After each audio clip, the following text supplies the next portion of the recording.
This set of slides looks at the strategic asset allocation implementation choices. Strategic asset allocation is part of the planning step in portfolio management. Managers must also be familiar with the implementation choices such decisions will create, however. For each asset class specified in the investor's strategic asset allocation, the investor will need to select an investment approach. At the broadest level, the choice is among passive, active, semi-active, or some combination of the above investing. This is an early stage planning decision.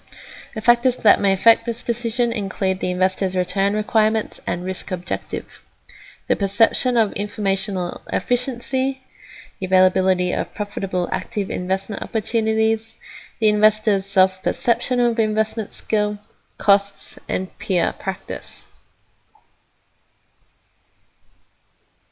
So the second choice is which instrument to choose. So if you were taking a passive position, it can be implemented through a tracking portfolio of cash market securities, whether self-managed, a separately managed account, an exchange-traded fund, or a mutual fund. It's designed to replicate the returns to a broad investable index representing the asset class.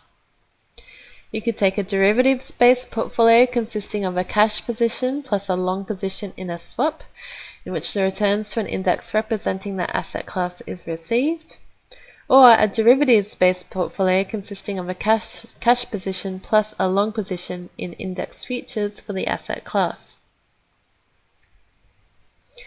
If you're taking an active investing strategy, it can be implemented through a portfolio of cash market securities that reflects the investor's perceived special insights and skill, and that also makes no attempt to track any asset class index's performance, or a derivatives-based position, such as cash plus a long swap, to provide commodity-like exposure to the asset class plus a market-neutral long-short position to reflect active investment ideas.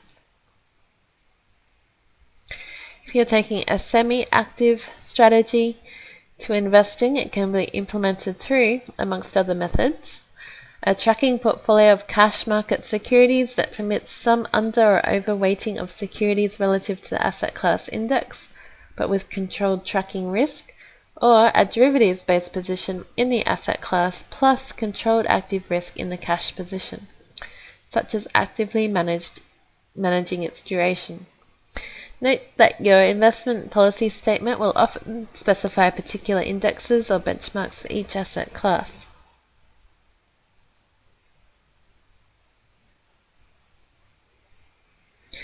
Other choices are currency risk management decisions to hedge or not.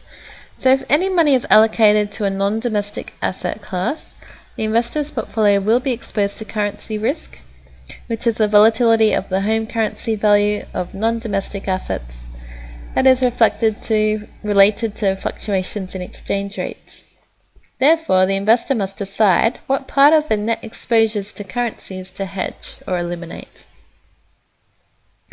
The hedging decision affects the expected return and volatility characteristics of the portfolio, and hedging can be managed passively or actively. You can also make a choice to rebalance to strategic asset allocation, so adjusting the actual portfolio to the strategic asset allocation because asset price changes have moved portfolio weights away from the target weights beyond the tolerance limits, and you can do this at any time. Or you can do it at set periods, or quarterly or annually you can rebalance the portfolio back to the target weights.